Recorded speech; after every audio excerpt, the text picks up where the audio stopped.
Welcome once again to the Party of One podcast, the actual play RPG podcast where the gaming table is always set for two. I'm your host as always, Jeff Stormer, and this week on the show, I am joined by Max Newland for a game of Broken. Broken is a tabletop role-playing game of tragic romance for two players about broken objects and broken hearts. Together, you'll create two characters in a relationship, and over the course of 10 scenes, you will explore the ways in which the things you loved about each other crack until everything about the relationship is broken, including 10 real-life physical objects that you break over the game's 10 scenes. This game is beautiful. It is powerful and emotional, and it combines these really intense scenes of people falling out of love and running into the realities of being in a relationship with the sheer transgressive, dangerous joy that comes from literally taking an object and breaking it right in front of you. It's so sick. This game rules. The game is currently crowdfunding on itch.io. You can find more information at apongames.itch.io, or you can go to bit.ly/brokengame, capital B, capital G, or, as always, check the show notes for more information. Max is one of the hosts of After School Anime Club, a podcast that is part game show, part anime rewatch podcast with a specific focus on shows that were airing in the 90s and 2000s, which is a particular sweet spot for that was when I was in school. That was when I was binging a lot of anime on Toonami and Cartoon Network, so it is a show that is occupying a very special place in my heart. Max is also a tremendously talented voice actor, podcast editor. You can find more about all of his work at maxnewland.com, or, as always, check the show notes for more information. Now, two important disclaimers before we dive in. One, a content warning for intense scenes of relationship turmoil. Like I said, this is a game about a relationship falling apart, and it does end in a breakup. There is no avoiding that. Listener discretion is advised. Two, on an audio processing standpoint, this episode does include live audio of things being ripped, snapped, torn, and smashed with a hammer. If you have audio processing issues that might cause problems hearing any of those things, know that before going into the episode. And finally, before we dive in, an ad. I want to tell you about a show I think you'll enjoy. Play on Podcasts. Epic audio adventures that reimagine Shakespeare's timeless tales, featuring original music composition and the voices of award-winning actors. Each episode explores plays from Macbeth to A Midsummer Night's Dream in a way that you can actually understand it, and created specifically for the podcast form by some of America's most exciting playwrights, directors, and composers, and performed by Stage and Screen's best. Hear Shakespeare like you've never heard before. Subscribe to Play on Podcasts wherever you get your podcasts. And with all that said, let's throw it over to me in the past so that he can get started with the show. Take it past me. Thanks, future me. This week, I am so beyond excited to be sitting down with Max Newland. Max, thank you so much for coming on Party of One. Hello, it's me, and I'm very glad to be here, Jeff. Thank you. I could not be more excited. This recording, I was excited about it. I was all jazzed up, and every step of the way, every step of gathering the materials and getting ready to do what we're about to do on mic has just gotten me so much more excited. And I think that you and I are going to have some fun today. I think there's a really wonderfully fun aspect of picking through some things and thinking, what do I have no attachment to, but is still somewhat potent? Yeah, I think that's good, and I'm excited. So real quick, before we talk about the things that we're going to break today, spoiler alert, why don't you take a moment and let our lovely listeners at home know about anything you've got going on that you might want the audience at home to know about? Well, you can hear my voice on the podcast After School Anime Club. It is a combination game show and rewatch podcast focused on anime specifically localized in the United States and Canada in the 90s and 2000s. So kind of a nostalgia show, kind of a game show, mostly just a lot of fun that I have with two of my friends. I'm also available for podcast editing and voiceover work, and you can find my rates and samples at maxnewland.com. You can also, if you'd like to hear some of Max's voice acting, you can hear both of us on a Princess Bride table read from the Moonshot stream. I believe that is on YouTube now. It's what good, fun. And it was great. It was good, and you should go listen to it because it was a very special recording. Max, I'm so excited for today's game. This is going to be great. This is going to kick ass. I agree. I think it's going to be great. So today we are playing Broken, a tragic romance game by Ben Wallace. I am so freaking excited for this. I've been working as a marketing consultant a little bit on this game, and I've been talking to Ben about it and hearing like the pitch for it and like seeing it come to life. It is like an intense and emotional and beautiful game, but like also it is just a game that like has taken some like really poetic ideas and just made them gorgeous and beautiful and just really fun. I'm excited. So the premise of Broken is it is a tragic romance game for 2 players. We are going to play the story of a breakup. We are going to play 2 people who enter into a relationship and feel all the energy and excitement of that relationship. We are going to feel that relationship crumble and burn, and like the things that we became enchanted with, we are going to become disenchanted with. And over the next 10 scenes, we are going to see this relationship go from like the early days, the happy days, to that final breakup conversation. And as this is a game about broken relationships, broken people, broken hearts, and per the title of the game, we're gonna be breaking some shit. Broken. I'm really excited. Per the mechanics of the game, Max and I have both gathered up 5 items, and we're gonna physically break them after each scene. So get ready to hear some audio of stuff getting broken. This is an ambient audio experience that I could not be more excited about. All right, so I think to actually dive into the game, before we do that, let's talk safety stuff, because obviously this is an emotional and intense game. The most important safety tool that we have is that we are both approaching this in good faith with each other's care in mind. Our own safety and comfort is more important than the game. We use cut and break on the show, which are safety tools for verbal cues. If we want to stop the scene hard for any reason and say like we need to fade to black, we can say cut and we'll stop the scene altogether. Or if we want to gradually fade, if we're like getting close to something, we can say, hey, let's break on this, and we'll kind of gradually move. We can call those on specific scene elements. The scene as a whole, the open conversation is in play. And we also have lines and veils in play. We've kind of talked a little bit about this before, Mike, but I'll say it openly. I'll go over my lines and veils briefly, just to give us an idea of what's on the table, or what's off the table, rather. Lines are things that are hard off limits, and veils are things that we will have, but we'll approach at arm's length. I have a few veils that like I'm not really going to go into because they're not going to come up in the game, but my big lines are no sexual assault, no harm to non-fantastical animals, no harm to children, and for the purposes of this particular game, I'm not interested in like capital A abuse. I think that like no matter where the relationship goes, that is not a dynamic that I'm interested in exploring here at this game. So I want to just make that perfectly clear at the start of things. Do you have any lines or veils that you want to add to that? No, I don't need to add to that list at all. I think that list is perfectly encapsulates exactly what I was thinking as well.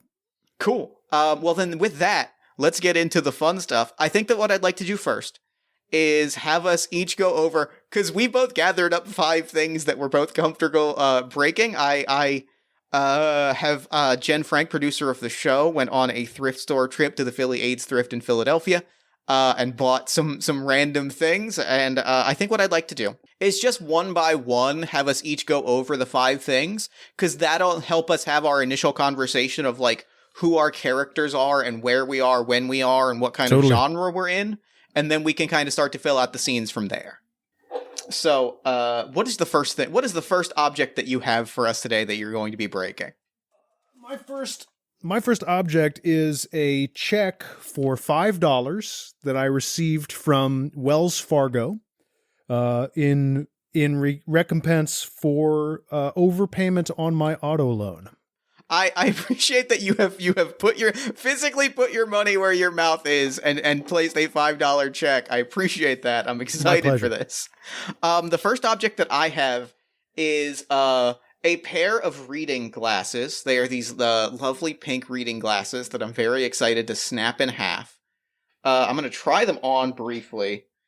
They are, I can't tell if too strong or not strong enough. I think they're not strong. They're not strong enough. They are comparatively... They're incorrect regardless. Yeah, they are not the correct prescription, and I'm excited to snap them in half.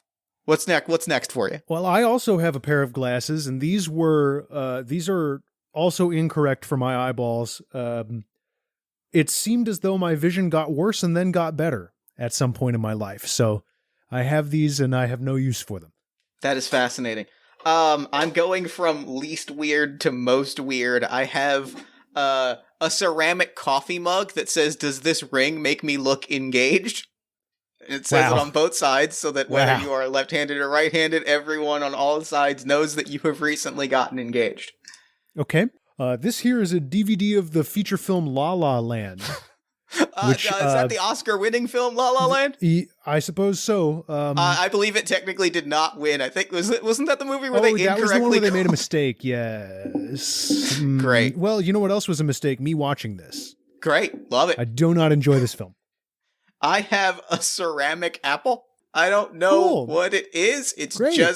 And I believe it is hollow, which Jen told me that she almost got a ceramic banana, but did not think it was hollow, so this is going to be easier to break. Okay, item number 4 for me is this t-shirt that I got from a job that I truly hated, and I believe I'm probably blacklisted from if my interpretation of the parting of ways was correct. I have here, I'm just waiting which of these two items is stranger. I have here a VHS tape of Rocky. I'm very, very excited as a proud Philadelphian. I am excited to rep my beloved hometown and also smash a VHS tape of Rocky. Now, I'm so curious how that's going to break, Jeff. I have figured out the best way to break it. It's going to be a 2-part process, but we'll get to it when we get there. Last but not least, last item on my list is a pipe that was once used for smoking marijuana. However, my asthma has progressed to a point where this is not a healthy or good idea for me to do anymore. I love it. My last one, Jen found this, and I genuinely debated whether I wanted to break this or not, because it is an old comic, and I was like, let me just do a quick value check, just to make sure that, like, no one is going to yell at me for destroying something extremely valuable, but also, the comic book itself is Leonard Nimoy's Primortals, featuring concepts by Isaac Asimov, and it seems to involve some kind of a pterodactyl man. Wow. Okay. It was not written. It was based on a concept created by Leonard Nimoy and Isaac Asimov. It was not written by Leonard Nimoy, despite his name on the. There's the rub. I was thinking at first, wow, that seems like quite an artifact, but it seems to be a fair bit removed. And also, it is issue 6, so like I don't even have the concept of the story leading up to this. I don't know how many more issues there were. But I'm excited to send this into the shadow realm today. Kind of nice to give these things a purpose, really. That's kind of how I'm feeling. Is I'm like a lot of these, like I'm kind of excited to bid these farewell. I think it's going to be nice. So we have our objects. So with all of that said, where do we think, what kind of genre, setting, time period are we feeling from the things that we've pulled together? Is there anything? Yeah, it is grounded. I think that we are I think we are ordinary people. Like we could riff on things, but like a story of 2 ordinary people falling out of love is compelling to me. And with the objects that we have, I like the idea of them being at least somewhat literal. Sure. Yeah. There's nothing here that strikes me as like an outlandish or even really something that's separated from our own time. The only thing is that like Rocky's a bit of an older film and La La Land is a bit of a newer one. So I feel like there is a chance here for this to be either to be more aligned with one of those 2 time periods than the other. So a pitch is formulated. All right. Based on like a lot of what we have that I think I'm very into. What if this is one of the last remaining video? What if like we are one of the last remaining video rental places? Oh, Jeff, that's so good. We have a comic book spinner rack. We have DVDs and VHSs for rent or for buy. And we are at least one of us, or if maybe we are co-owners, maybe we are one of us is the owner, but like I think that our setting is like a proper, and I like the idea you mentioned because it is La La Land and it is like a modern film. The idea of it being a modern video rental place is incredibly interesting to me. Yeah. Have you ever actually been to the last Blockbuster? I've never been to the last Blockbuster. There is like a video store near Philadelphia that is one of the last proper video stores, and I have like driven by it, but I've never gone in. So like I've seen I've seen photos of the last Blockbuster though, and it is a place that I would genuinely love to visit.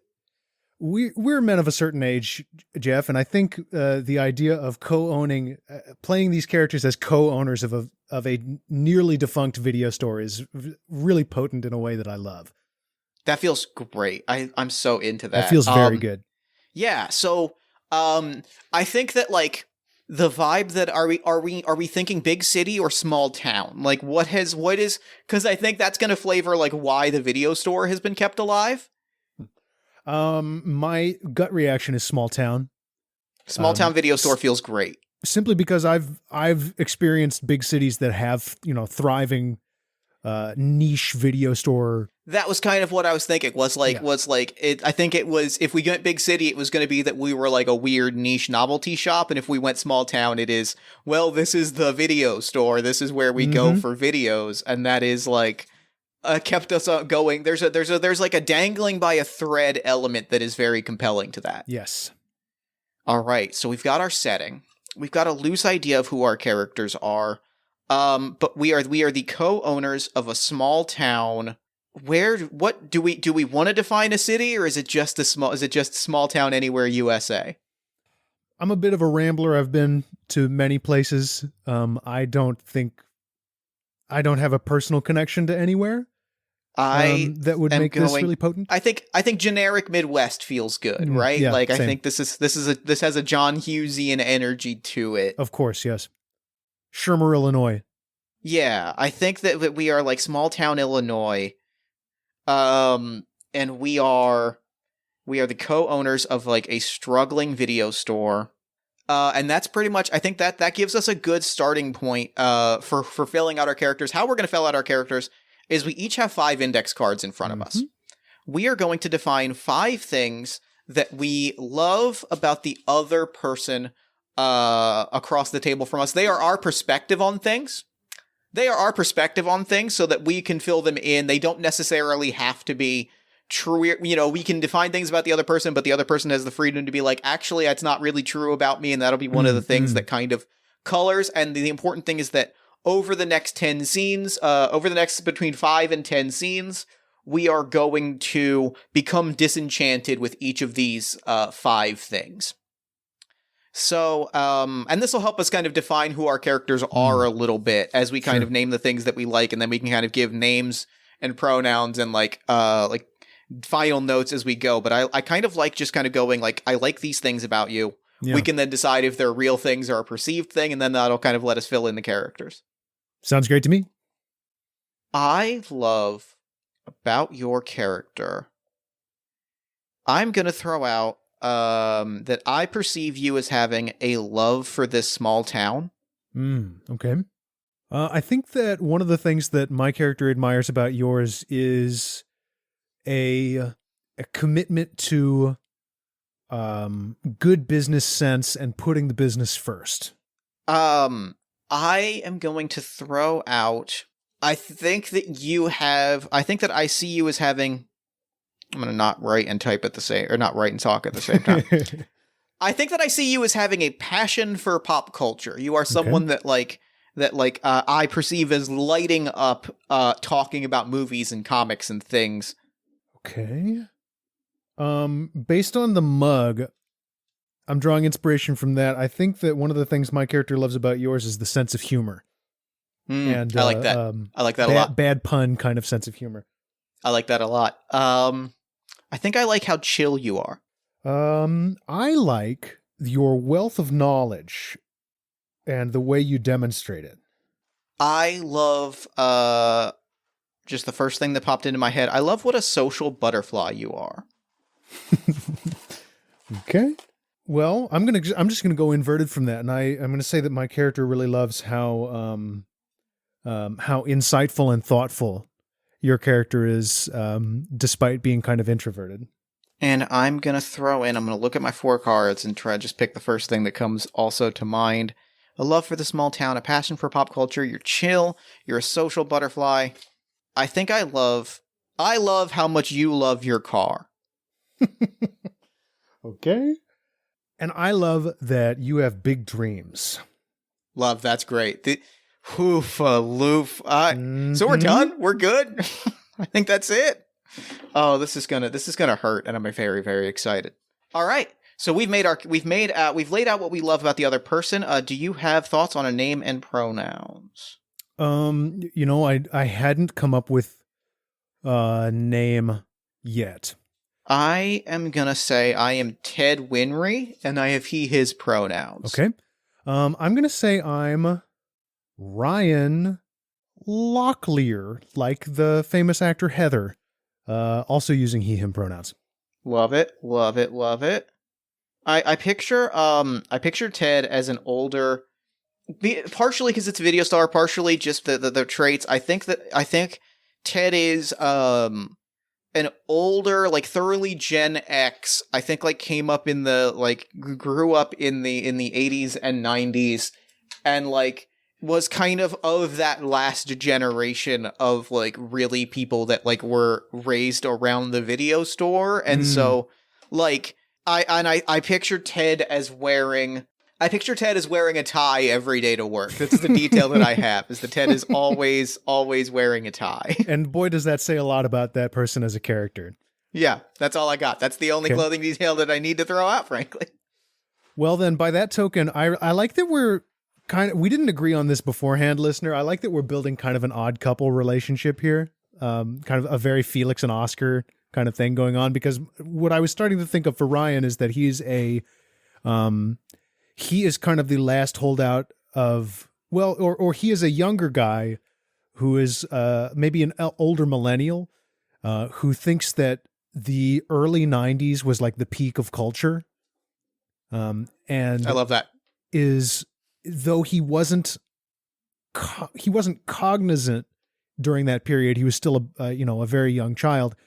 He still looks upon it with a great deal of reverence, and maybe bedecks himself in the trappings of that culture. So he's got a little bit of a grunge thing going on, wears a lot of plaid,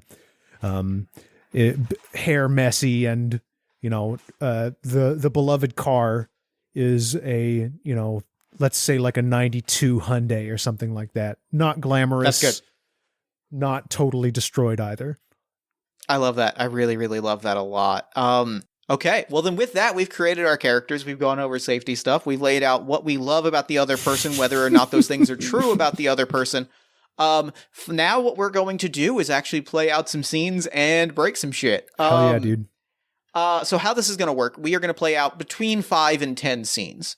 We are going to arrange your 5 traits in order of like least serious to most serious. The things that, because you're going to become enchanted with them in the order that you arrange them in, the things that you kind of want to become disenchanted with first, and then kind of build out from there. I have arranged mine, and how this is going to work is we are going to put our first trait in front of us. We are going to pick an object, one of the 10 objects that we have laid out, and then we will play out a scene. The person choosing the object will say something positive from their relationship using the words, "remember when," and then the other player will serve a reminder, giving a twist or complication to that memory using the words, "but you forgot about blank." Then we will play out a scene. Over the course of that scene, we will become disenchanted with the thing in front of us. It could just be that the person that has introduced the scene becomes disenchanted with theirs. It could be that we both become disenchanted with ours at the same time. Sure. But that scene will also be informed by the object that we have chosen. We'll play out that scene, however long or short that takes. And then at the end of it, we will... traditionally, the game requires that you burn the index card. We both live in apartments, and I don't want to set off a fire alarm. So we will tear the card in half, and then ritually break the object by saying, "I used to think blank," fill in the blank with the trait, and then break the object that is in front of us. Wonderful. So you'll say, so I will say, I used to think I loved how much you loved your car, and then I will break a thing. So with that said, now that we've got the flow of the game, let's dive in. Would you like to set the first scene or complicate the first scene? May I complicate the first scene? Yeah. Then I will choose, I will ask, I'm going to choose, I'm trying to decide. I think I'm going to choose one of the 5 objects that I've got just because I think it'll be easier, and that way I can also break the thing and not ask you to break the thing. I am going to choose the one that I'm most curious about how it's going to break, and that is, sometimes the play and the decisions are going to inform the story. So I'm going to choose this ceramic apple. Okay. I'm going to break this ceramic apple. And I'm going to say, remember when we got that exclusive showing of like a comedy that had just left theaters, and we set it up and we ended up having a whole big party for you and me and our friends. Actually, wait, no, because I want to change this a little bit, because my trait here in front of me is how much you love your car. And I've got this apple. Do you remember when we went apple picking? We took the long weekend and we went apple picking. Oh, but you forgot that we got stranded that weekend. Oh, yeah, I think that's exactly what happens. And I think the scene, I mean, I'm going forward immediately because I kind of want to see how your character reacts to this. I think your car breaks down. I think that we find our 2 characters on the side of a road along one of these big giant apple orchards. And the car is, smoke is billowing from the hood of this 92 Hyundai. How is Ryan reacting to that? I think that he is probably having a little bit of a meltdown, not necessarily showing it, or at least thinking that he's not showing it. Okay. I think Ted is immediately trying to comfort you. It's like, it's okay. Oh, yeah. It's all good. We can the AAA is on its way. There's really nothing we can do right now. Let's go. Well, there's some trees right over here. Well, look, Ted, I mean, the thing is we picked this particular orchard because it is so, it's got the good reviews. We're miles from anywhere. I mean, AAA is great. I love that you're a member of AAA and you've always got your card with you. That's wonderful. I didn't expect I'm not set up to camp out here. Well, I mean, okay, yeah, obviously, but that doesn't mean we they'll be here in a few hours. That doesn't mean that we can't. A few hours. I mean, a few hours, Ryan. I think that's a reasonable look. I think here's the thing. We picked this weekend. Let's focus on having some fun. We're here. There are apple trees among us. They might not be the fancy ones from the orchard, but I still think that we can. I still think that we can go. We can pick some apples. I still think there's a great time to be had there, right? I mean, I guess there are some apples on those trees. I mean, they're not. There are some apples. They're not the fancy ones that we paid. Well, I paid and for. But they don't have the. Excuse me. I'm just saying. I paid, and I'm saying I paid, and I'm saying I'm perfectly happy. Not getting those apples than getting these ones instead. That's the journey. Right. That's life. That's the story that we're experiencing. And they don't have the maybe we don't have the press that turns it into cider here. Well, that we can always, what? I'm just saying that my birthday is coming up and I'm willing to give myself a cider press as a birthday gift. I think Ted is saying that fully having no idea how complicated an item a cider press is. Partially because Jeff doesn't know how complicated a cider press is. Well, okay, that's very, I admire your optimism in this moment. So I think I can be convinced to have some fun here. All right. You should get a AAA membership though. You should, I know that we've had this conversation before and I don't want to have the conversation again, but that you should get one, right? It's a nice thing to have. Better to have it and not need it, I guess. That's how I feel. I know I don't want you to get stranded, right? I mean, I'm going to be so bold as to say I like you, and I'd rather you not get stranded in the woods next time. Well, I like you too, Ted. Thanks very much. That's that's something. And I think Ted picks an apple off a tree and kind of like playfully throws it, like tosses it kind of underhand to Ryan, like, come on, you're one behind, and gives you a little like flirty wink. Sure. And that's enough to get him into it, I think. And I think that to me feels like the end of the scene. Yeah, that's a scene. That's a good scene. Do you feel like you became disenchanted with your trait? I think I did a little bit, because, it wasn't very funny. The trait that I listed as least important is I love your sense of humor. And I just didn't feel it coming through. And I think the added stress of the situation didn't help with that. Because I'm going to say I definitely became disenchanted with how much you love your car. I think that, like, it's a tiny little moment. It's one of those tiny little moments that, like, post breakup is going to mean a lot more. Oh yeah. And I'm like, you didn't have like a repair kit. You didn't have a spare. You didn't have a AAA membership. Like, I kind of thought that you had talked so lovingly about this car in previous conversations that I assumed you liked this car more than you did. Which means that I am going to tear up this card, and I am going to break this apple. Which means I am going to switch positions for a moment. And now I'm about to hit this apple with a hammer. Let's see how this goes, Max. So I'm now so fucking nervous. Fuck. Fuck, that's really satisfying. Shit. Oh, that thing shattered real nice. All right. And now I'm going to rip up this card. And that is the end of our first scene. If you would like, you may also tear up your card.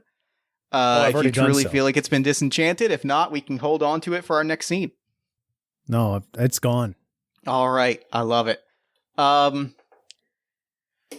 Then why don't you pick an object that is in front of you, and we'll play out our next scene. Okay, the object I'm picking is the La La Land DVD. All right.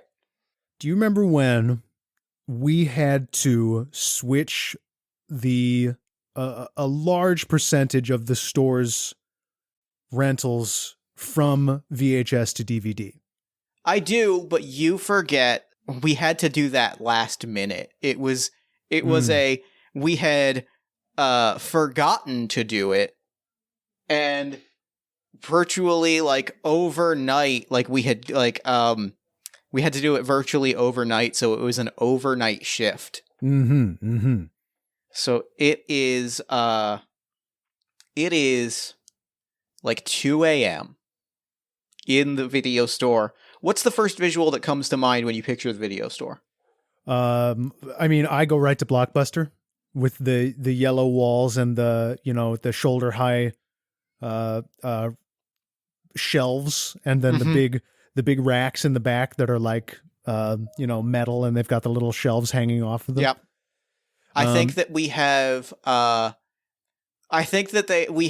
the big giant movie posters, and they have the frames on them with the little lights like at Planet Hollywood. And I think that they are all for like old weird movies. Totally. So it is 2 a.m. We are swapping out DVDs. How has business been lately? Oh, I think it's been really bad, and that's why we have to switch to DVDs. Okay. Because nobody has VHSs anymore. So then I think the I don't think the mood is great, but I think that Ted is probably pretty upset. I think upset about losing the VHS tapes. I think upset about switching out to DVDs. And I think is like actively trying. What's Ryan? Talk to me about where Ryan is emotionally, and also like what physically he's doing in this moment. Okay, so he is just grabbing racks of DVDs by the armful, or VHSs by the armful, to take them, over to wherever they're being put into storage, or I imagine some of them are going to go into the like big sale bin. just clearing racks off as fast as he can. I think this is like, he's not married to the VHS as a format, but he is very annoyed about having to do this so late at night, because here's the call I'm making. I think that it was Ted who procrastinated on this because of his commitment to I think to the format. I think low key this was Ted holding on to it, and this is kind of him admitting at the very last. Maybe the Radio Shack in town is closing, and so like it's being replaced by a Best Buy that like they are like, we're not selling VHS tapes. Why would we sell VHS? Why would we sell VHS players? Why would we sell VCRs? Like, why is that a thing we would sell? So I think that like we're the Radio Shack was owned by a friend of ours that like stocked VCRs for us. Mm-hmm. And like we're kind of like, all right, well, then we have to do this now. And briefly, I got a rule wrong, which means after this scene, I am going to ask you to do something. And also this scene, I am going to get to do something. Oh, boy. We're both supposed to be picking an object at the start of our scenes. Oh, okay. Which obviously, I mean, there's no question the object that I'm grabbing, and that's a VHS tape of Rocky. Yeah. That's gotta be what I've got in front of me. Well, you've got the VHS, I've got the DVD. It almost that writes feels itself. perfect. That feels perfect. So at this moment, I think Ted is like not cleaning and is just kind of staring at one of these big, it's a poster of Rocky, is staring at a Rocky poster, like kind of, slumping. He's got his tie, but I think it's fully undone. And is just kind of staring quietly at this poster. Well, okay. Well, Ryan walks by with his armful of VHS and says, "You're really taking your time there, bud." Yeah, I just kind of feel like a loser, Well, I mean, loser's a bit of a charged word for this. I mean, I'm not particularly happy about how long it took us to come around here, but I'm glad we did come around. Yeah, but I feel like, DVDs, it's going to be, it's going to be a change in... It's going to be a change in... It's less overhead, less space, easier to organize. Don't have to rewind. We can throw the rewinding machine out. Yeah, but, like, the movies are going to change, We're going to get whatever... We're going to get whatever the mouse has put in the theater, and we're not going to get... Oh, my God. Look, and I think he like, grabs a VHS, like, we're not going to get Drill Puncher 7. They're not going to put this on DVD. Ted, they barely put this on VHS. The Drill Puncher franchise has not been touched by a customer in well over 3 years at this point. Yeah, but it rules and it's cool. You can keep that. You can have that. We're not going to sell it. You can take that home if you want. Would you watch it with me? For like the 5th time, yes, I would. All right, then I'll keep it. I starts grabbing tapes and starts packing things up, and like is quietly keeps coming back to this Rocky poster and just staring. Keeps kind of looking off in your direction. Keeps like I think you are visibly doing a lot more of the work as he is kind of visibly moping about this a little bit. I've been thinking about the end of the movie Rocky, where he, I don't remember the end of the movie Rocky. You don't remember the end? There's got to be a lesson here, Ted, from Rocky that we can apply to this. And I think he kind of like grumbles under his breath, like, you don't remember the end? All right, we're going to have a movie marathon because I appreciate that you did not say that he wins. I appreciate that you didn't say that he wins because that would have, we're not going to. We can't turn this into all of this is a movie marathon. Some of these are going to have to be sold so that we can get the cost back for the DVDs. Well, I mean, Rocky's probably going to get, I think that he pauses and he goes, if there's a lesson here, it's that Rocky went to the limit. He didn't win, but it takes a tough guy to do something difficult, and this is a difficult choice we're making. No, you're right.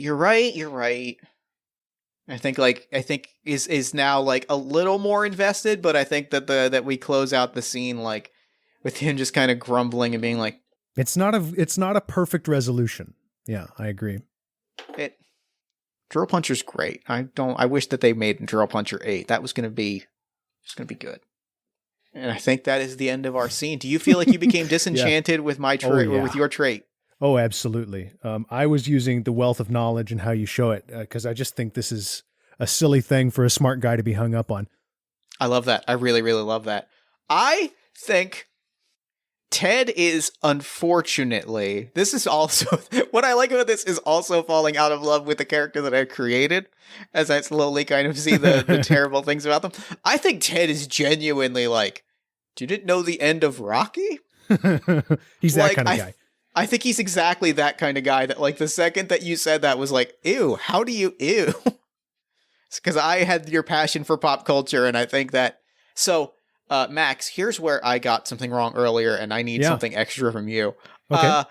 You're going to break 2 objects right now. Oh my, okay, that's fine. You're going to pick an object for last scene, sure, and break it, and then we'll both break our objects for this scene. I think it is wonderfully thematically appropriate that I brought this this auto loan check because I'm definitely going to break that for the car scene.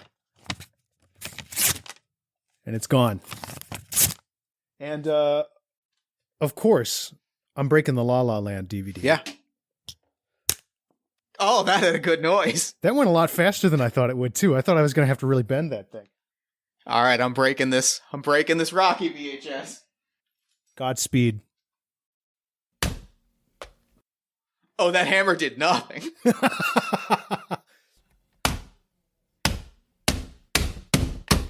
Oh, now it's popping. Okay.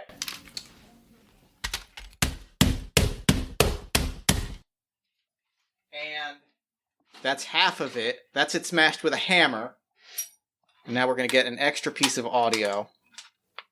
We're going to crack this back.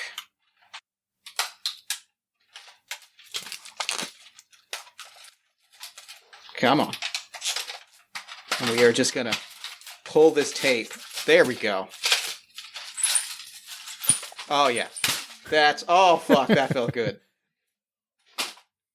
And fuck it. Rip the box. And I rip up the card. And we move on to our next scene. Oh, I know the exact object I want to pull for this scene. Do you have an object in mind? No, I don't. I am pulling my comic book copy of Leonard Nimoy's Primortals because the trait that I have is what a social butterfly you are. So I know exactly the scene that I'm going to set, or at least the first half of it. So why don't, if you want, I can even say remember when, and then you can look at your objects and decide. Go for it. I think we hosted a little bit. Remember when we hosted a mini convention in the store, like a little mini comic book convention? Okay. I am going to choose the marijuana pipe and say, yeah, well, what you don't remember is that I got so sick of all your friends being around that I had to be high out of my mind for it. Fuck. That's great. So I will now ask you, I want you to visualize the Blockbuster in your head. How has it changed to accommodate like a comic book, like 30-person comic book mini convention meetup event? What is one thing that has changed? I am seeing, I think there is, I think a lot of the shelving that is like freestanding has been pushed around, though not necessarily in a way that actually ends up creating much more floor space. It just sort of defines lanes a little better. And the rub here is that you still can't have to like get on your toes to like see across the store to what's going on in different spots. And also like you're bumping into people all the time because the store is built to hold like a dozen people at a time. Yeah. And I think there is added to that. There is a table in the back for a signing of I'm gonna give a little bit. It is a signing for Blood Diesel Ocean Blades, which is a comic book about an alternate world where it is a water world situation where everyone has jet skis. There is a Blood Diesel Ocean Blades signing in the back. The writer and artist are back there. They look profoundly bored. They do not look like they want to be here. They severely overestimated the engagement that they could draw from this event. I think it's half that and half that, like, we just paid them an appearance fee up front, so they're like, fuck it, the check cleared. The rest of it does not matter. And exactly like you said, these are my friends, so I think Ted is not wearing the tie today, or the dress shirt. Oh, wow. And is wearing an Ocean Blades t-shirt. And is like walking around, is kind of den mothering the entire room, kind of bumping between people, going, "Are you good? Are you good? We've got snacks in the coolers. Do you want a soda? Do you want some chips?" And is like checking in with every single person to be like, "Hey, what you reading? What you reading?" That is such a great, like, is doing everything. And I think that by that same token, if Ted's doing everything, Ryan's doing none of this work. Because also he's stoned out of his mind and is not really, and is trying to distance himself a bit from the goings on. I think so. Where does Ted find Ryan? I think Ted finds Ryan actually in the back room, maybe reading a comic book of his own. That is, I think Ted like bursts in, like, "What are you reading? What are you reading? I gotta know everything." Well, I'm reading. I got the latest. And he looks at the cover. I got the latest Deadpool. Classic. Kinda... Listen, have you seen the Deadpool cosplayer? Yeah, I've had more than enough of that guy. Okay, but like, did you get a picture with the Deadpool cosplayer? Did you smell the Deadpool cosplayer? Yeah, but did you get a picture? Come on, like, I really don't know about that. I really just don't know. I know that next week you are gonna think to yourself, "I didn't get a picture. I was reading the comic back there." I'm just saying, I feel like, Ted, you're gonna regret that. Ted, these are your friends, okay?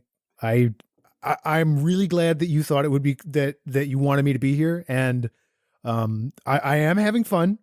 I'm not having fun with these people. Yeah, but I mean, like, it's also good for business if we're kind of around. Like, I'm selling snacks, I'm selling single issues. I think you're selling enough snacks for both of us, to be honest. I kind of figured. No, forget it. It's not important. Okay.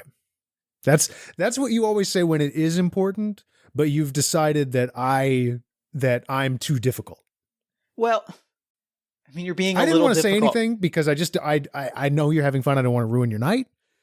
So you're being a little difficult right now. There. I'm sure. just saying. Okay. You're not wrong that I think you're being difficult. Okay. I will take that. And I think I'm just going to call it a night early. Oh, don't do that. No, don't worry about it. It's okay. We're gonna be showing cartoons. I don't want you to leave. Well, Ted, to be completely honest with you, I don't want to be here. So okay.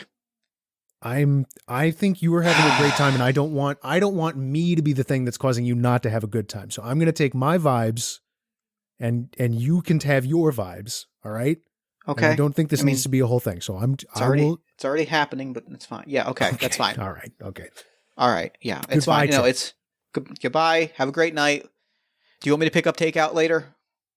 You know what? I'll grab something on my way home. Okay. If you stop by Chinese, grab me, I don't know, dumplings, whatever. You know what I like. Yeah. Got it. And I think like slumps down in the back of the chair, like in the same chair that Ryan was sitting in, and is like, fuck.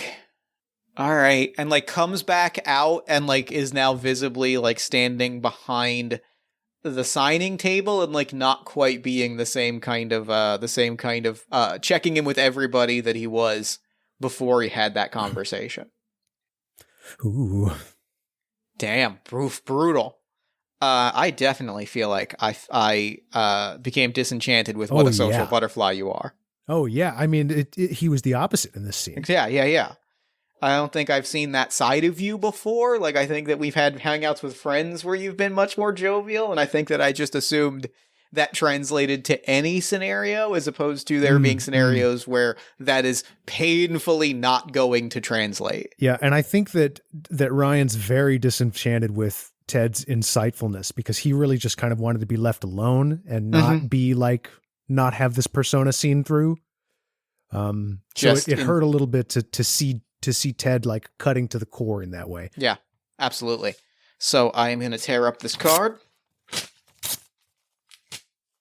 And I'm going to tear up this, I'm so sorry, Leonard Nimoy, and also Isaac Asimov, as well as Christopher Mills. I don't know the rest of these. I don't know any of these people, and I don't necessarily want to apologize to them if they're assholes. So I'm just going to apologize to Leonard Nimoy and Isaac Asimov. I think their careers will survive this.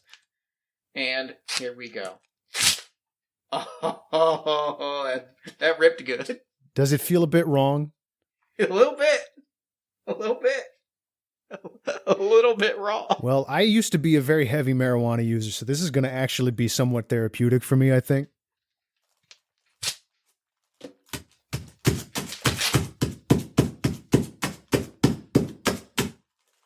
Yeah. The deed is done. The deed is done. So there's some lovely waveforms on that. I'm excited to edit this episode. It's gonna be real good.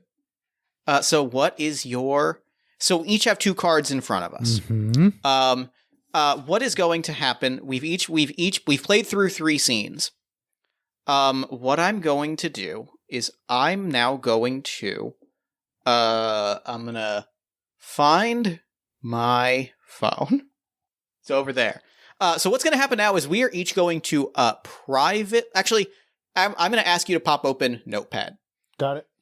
Or a writing implement of your choice. This is going to be the best way to do this on a podcast. We are going to reflect. Let me read exactly the text to tell us what we are reflecting. Because we are going to leave a reminder. 3 cards have been burned. We are going to pause from playing out scenes in order to relish in the early stages of our relationship. We are going to leave a little reminder for the future of what was. We will create a fictional voicemail message left from your character to the other. The best way to do this is to... traditionally how we would do this is we would take a tape recorder and we would leave each other voicemails and play those messages at the end of the game. So what we'll do instead is we're going to write each other a little voicemail note from when things were good between us. Now that we've gotten to know our characters and we got a picture of what the relationship was like when it was good, we'll write each other a little message and then we will read those messages to each other at the end of the game. All right, we've got our voicemails written. We will read these to each other at the end of the game from when things were good. And now, how we're going to play out the last little bit of the game. We have 2 cards each left in front of us.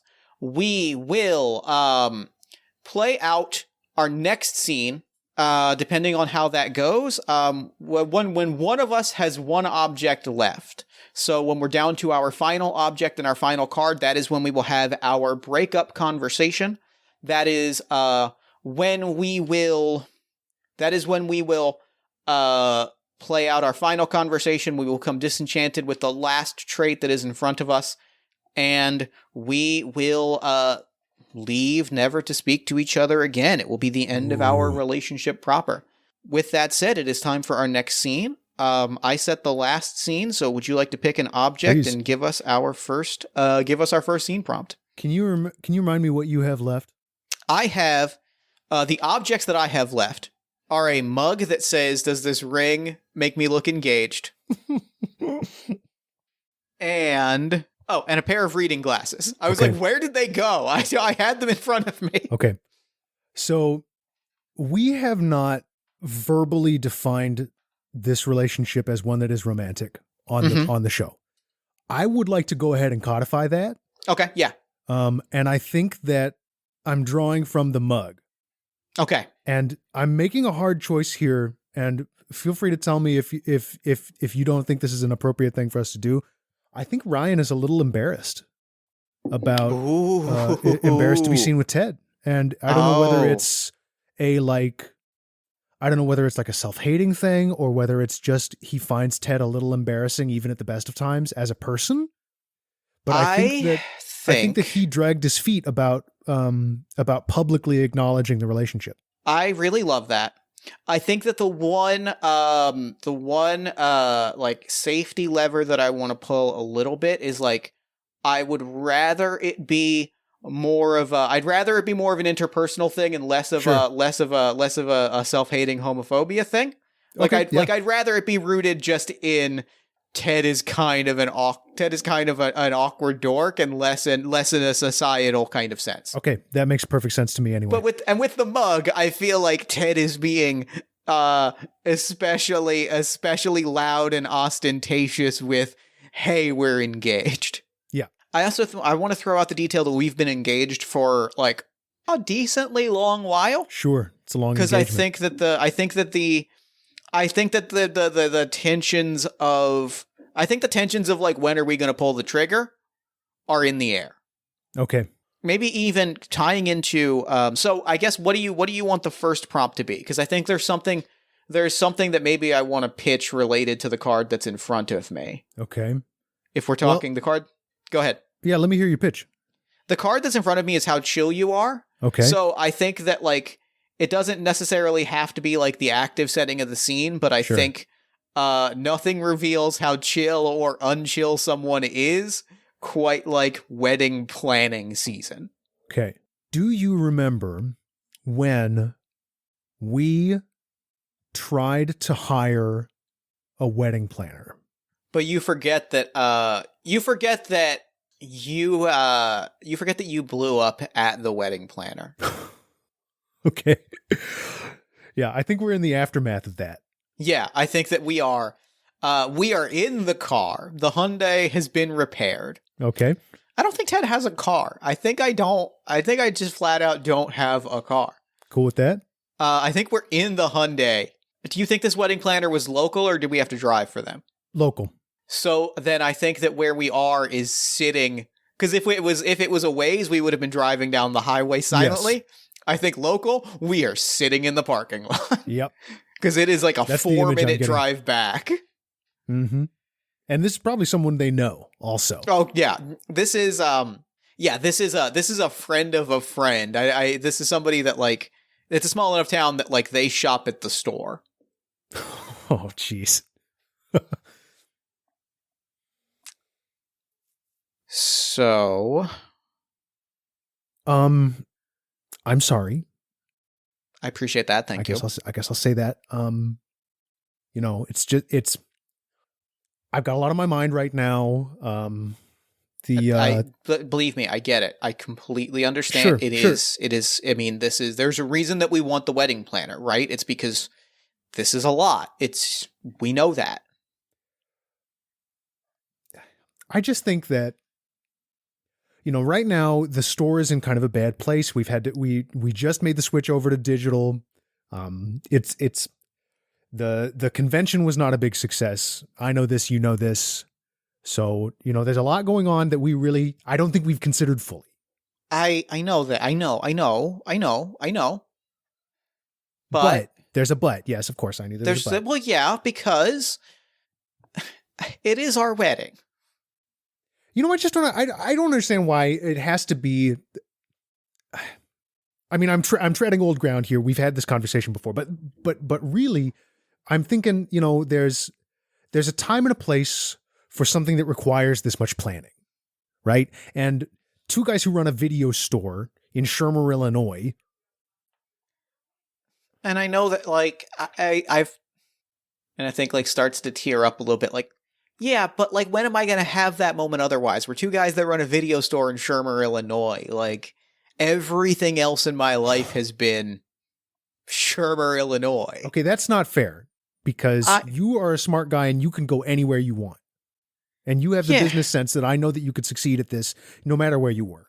Yeah, but I don't want to succeed it. I don't want to succeed. Well, what do you want, Ted?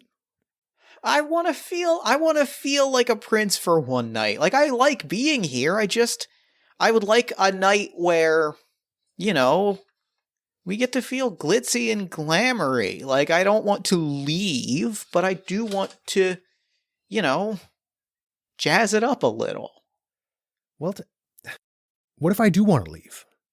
Why would you want to leave? Like, why on earth would you want to leave? I mean, are you kidding? We've got the biggest thing in town is the Radio Shack. Well, and it's I mean, going it under. was. Yeah, well, that's what I'm saying. It's a Best Buy now, and so we're kind of losing the local flavor here. Is not exactly. No, I hear you. I hear you. I really do. I don't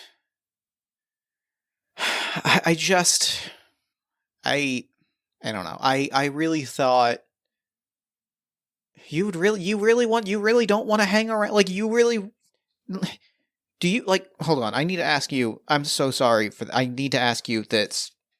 All right. I'm rolling my eyes saying the words, and forgive me. You're gonna dunk on me. You're gonna make fun of me for it. And like, I am giving you permission. I'm giving you one dunk. I'm giving you one. Let's make that clear. When I ask that, do you not see yourself here in 5 years? In 10 years, or whatever you want to define as the future? I know, it's a corny question. I've been looking into some options. Oh. That kind of thought there was going to be a dunk. That's actually way worse. Hey, I'm gonna get out of the car. I have to go to the store and, well, I guess cancel Mary's account. She was pretty emphatic about that. Okay. So I'm gonna go do that, and I guess I'll see you at home. Just give me a call if you want to ride, all right? Yeah, I'll give you a call if I might just walk though. I could probably use the air. All right. Cool. All right. Well, I'm going to go grab a second object real quick. Well, I guess it's these glasses.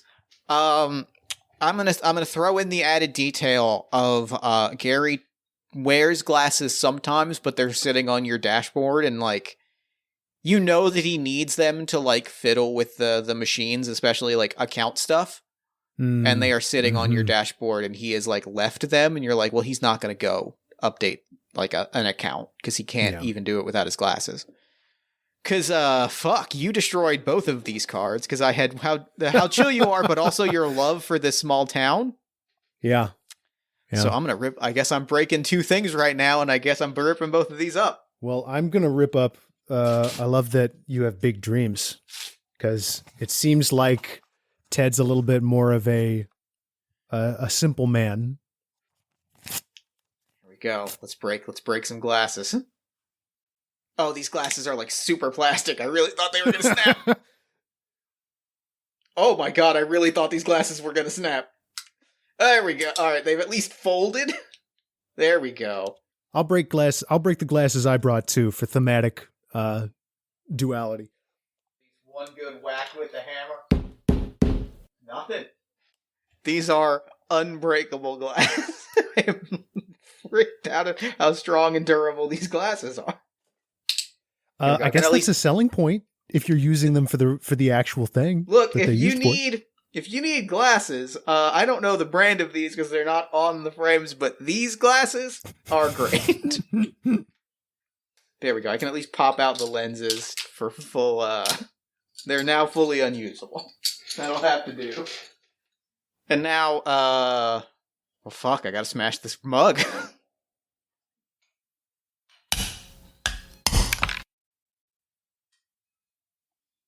All right, the mug is broken. It's almost a shame that there's not a video recording associated with this. There is. You'll have to live with the audio, but like, and there will be photos, but like, fuck, that is a big pile of ruined objects that is like, kind of like it is a viscerally weird feeling, but it's also like deeply satisfying, and sure. It's this kind of beautiful, beautiful sadness, and it's kind of a little transgressive looking at all the shit that I just broke. It's kind of cool. How often do you get to purposefully break an object that just you like own? Smash it? Just like smash a thing. It feels transgressive is the word that I would use, and I'm here for it. Here. All right, and so those are all my 5 objects, and thus both of my other traits which means it's now time for our final scene. It's time for our Okay. breakup conversation. You have the final trait and you have the final object. Well, okay, so I've got the shirt from the old job that I can never go back to. And I've got the final trait that is I love your commitment to the business. So I think what's happened here is Ryan has already made plans, packed a bag and everything, and is on his way out the door. Mm-hmm. This is the last time that we are meeting. This is our final conversation.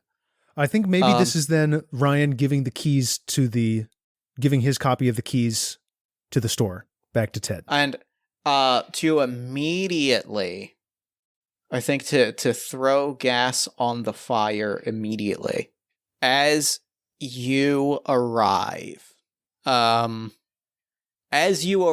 think you're about to walk in.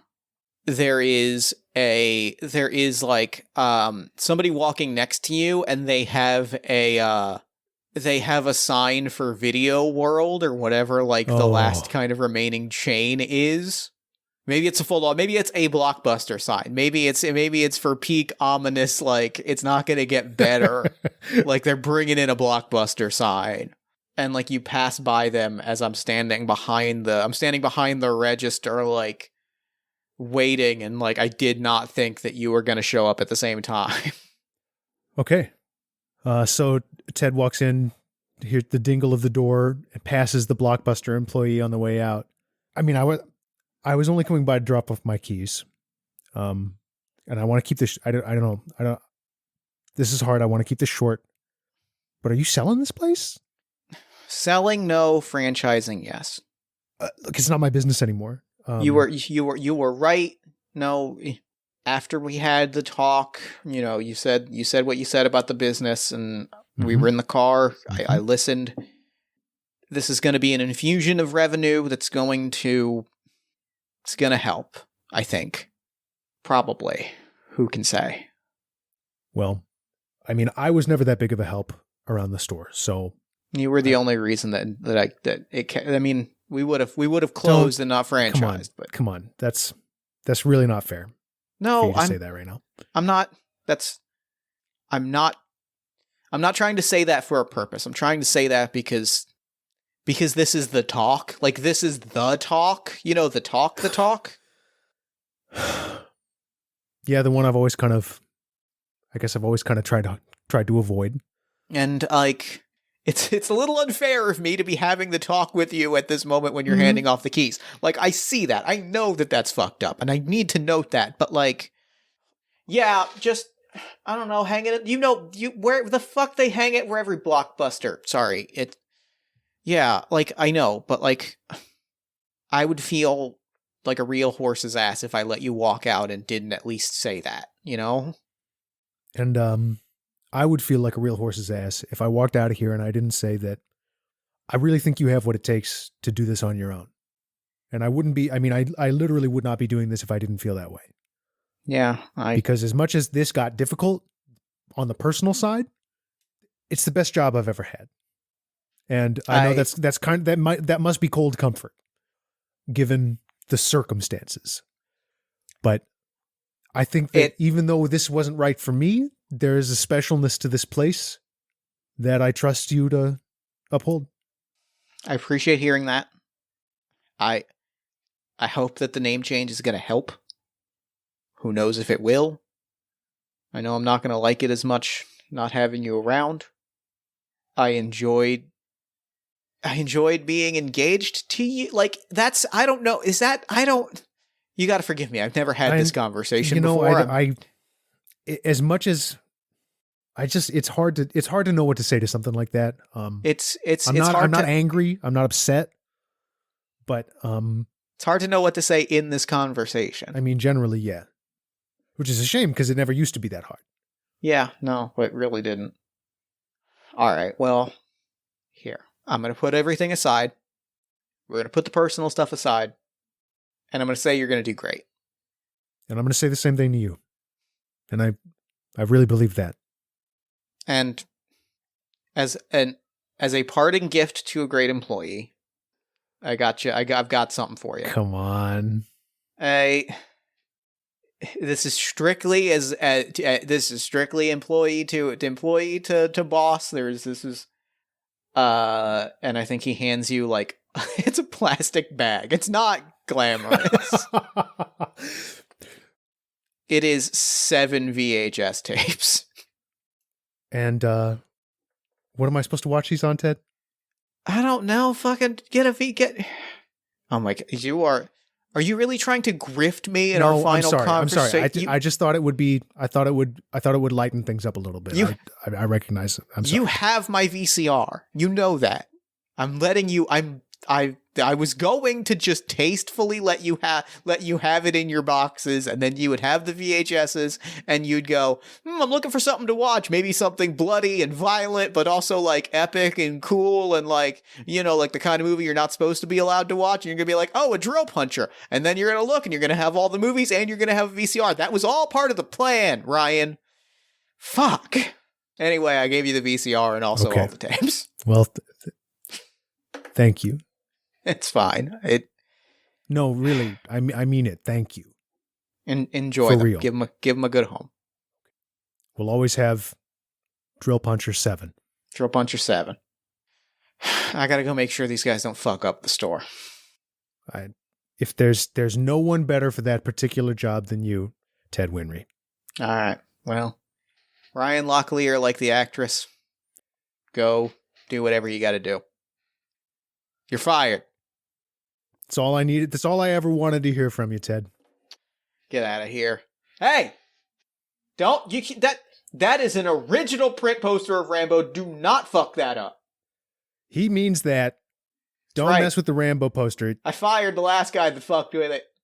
And I think that's it. Yeah, I think that's it too. That's where we parted ways. Here's me ripping a shirt for the first time on purpose. Fuck. Yeah, good. Dude. Damn, that's a good noise. Oh, shit. And to be honest with you, I don't think I'm disillusioned with this characteristic that I've written down here, which is the commitment to the business. I think that is the thing that that Ryan's going to hold on to as a good memory. I think it's against the rules of the game, but it's the right fit for the story, so I am perfectly okay with it. And that is just shy of game. We have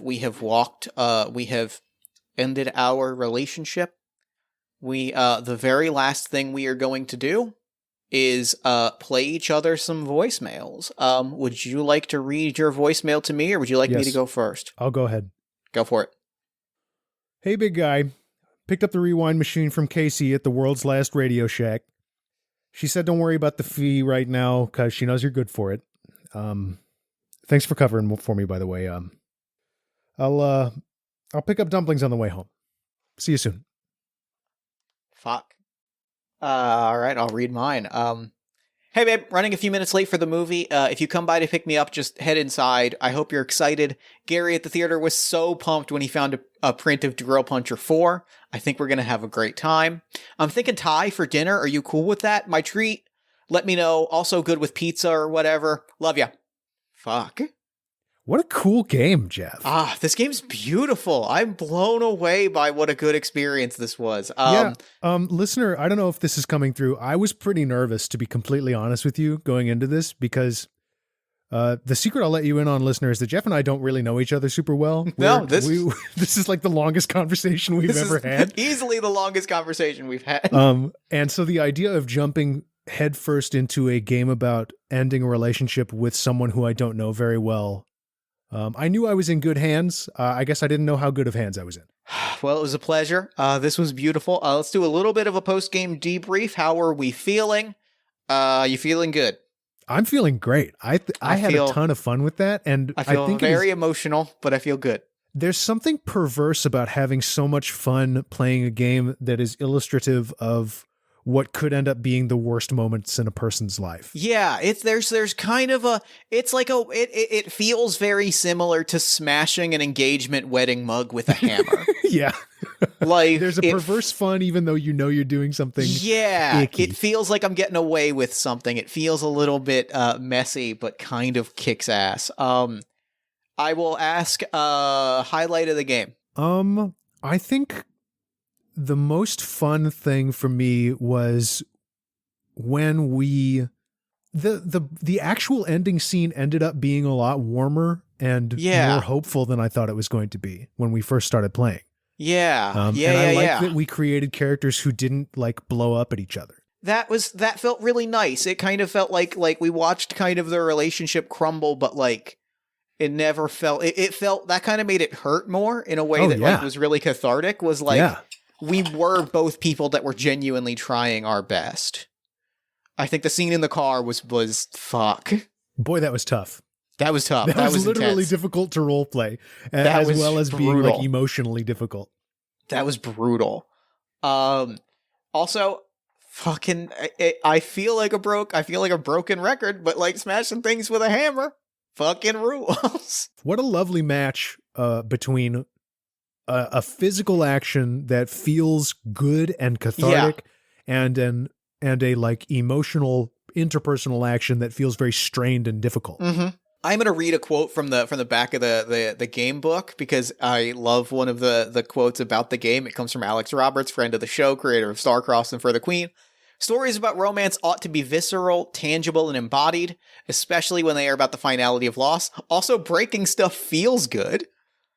God damn. I am extremely pleased with this. This was great. Max, thank you so much for coming on the show and playing this with me. This fucking ruled. Jeff, I can't thank you enough for inviting me to take part in this. It feels like we've done something truly special today. I think so. I'm pretty happy with it. So real quick before we wrap up, where can people find you and your work online? I am on Twitter at Max Newland _. So that's my name, Max Newland, with an underscore at the end of it. And my show, After School Anime Club, is on Twitter at Anime Club Pod.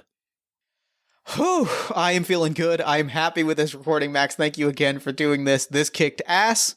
And for now, I'm going to throw it over to me in the future so that he can wrap up with the show. Cool beans. Take it, future me. Thanks, past me. And thanks again, Max. That was such a beautiful story that we told, and the experience was so special, and like, I was just awestruck listening to it, how much I loved this episode and playing it and experiencing it, and then also the finished thing of what we made. This is something special, and I really, really appreciate it. Be sure to check out After School Anime Club and follow all of the things that Max is working on at maxnewland.com. Be sure to head to bit.ly/brokengame, capital B, capital G, for your own copy of Broken, a tragic romance game for 2 players. Be sure to check the show notes for information about all of that good stuff. And be sure to follow Max on Twitter at maxnewland_. Then while you're on Twitter, follow us at Party of One Pod, like the show on Facebook at facebook.com/partyofonepodcast, join our Discord community and talk to us about the episode at bit.ly/partyofonediscord. Then, if you want to support the show, head to patreon.com/JeffStormer, ko-fi.com/JeffStormer, or bit.ly/partyofonmerch merch to pick up a Party of One t-shirt like the one that I am wearing as I read these words on a microphone. After you've done all of those things, or if you'd like to support the show without spending any money, you can tell a friend about the show. You can give us some love on social media. You can leave us a nice review anywhere that podcasts take reviews, which I'm pretty sure is just about everywhere. And if you're looking for another lovely podcast to listen to, check out All My Fantasy Children. It is a character creation, storytelling, and world-building podcast on the One Shot Podcast Network, in which every week, my best friend Aaron Catano-Saez and I take a listener-submitted prompt, we spin it into an original fantasy character, and we populate a shared universe one story at a time. New episodes drop every Friday-ish at oneshotpodcast.com.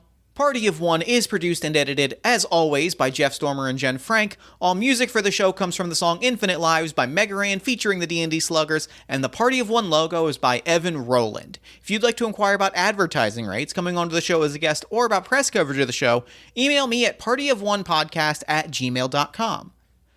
And finally, before we wrap things up, one last brief call to action from me in the present. While Americans overwhelmingly support the right of an individual to make their own decisions about abortion, unfortunately, that right is no longer protected everywhere in the United States. The Supreme Court overturned Roe v. Wade on June 24th. Abortion is a basic healthcare need for the millions of people who can become pregnant. Everyone should have the freedom to decide what's best for themselves and their families, including when it comes to ending a pregnancy. This decision has dire consequences for individual health and safety and could have harsh repercussions for other landmark decisions. Restricting access to comprehensive reproductive care, including abortion, threatens the health and independence of all Americans. Even if you live in a state where abortion rights are upheld, access to safe medical procedures shouldn't be determined by location, and it shouldn't be the privilege of a small few. You can help by donating to local abortion funds. To find out where to donate for each state, visit donationsfораbortion.com. That's the number 4. If you or someone you know needs help, or if you want to get more involved, here are 5 resources. 1. Shout Your Abortion is a campaign to normalize abortion. 2. Don't Ban Equality is a campaign for companies to take a stand against abortion restrictions. 3. Abortion.cafe has information about where to find clinics. 4. PlanCpills.org provides early at-home abortion pills that you can keep in your medicine cabinet. And 5. Choice.crd.co has a collection of these resources and more. I encourage you to speak up, take care, and spread the word. Now then, let's throw it back to me in the past. And I believe that is all we do here, so until next time, thank you so much for listening. Remember to fight the forces of fascism every single day. Remember that self-love and self-care are radical and defiant acts of resistance, and as always, party on, everybody.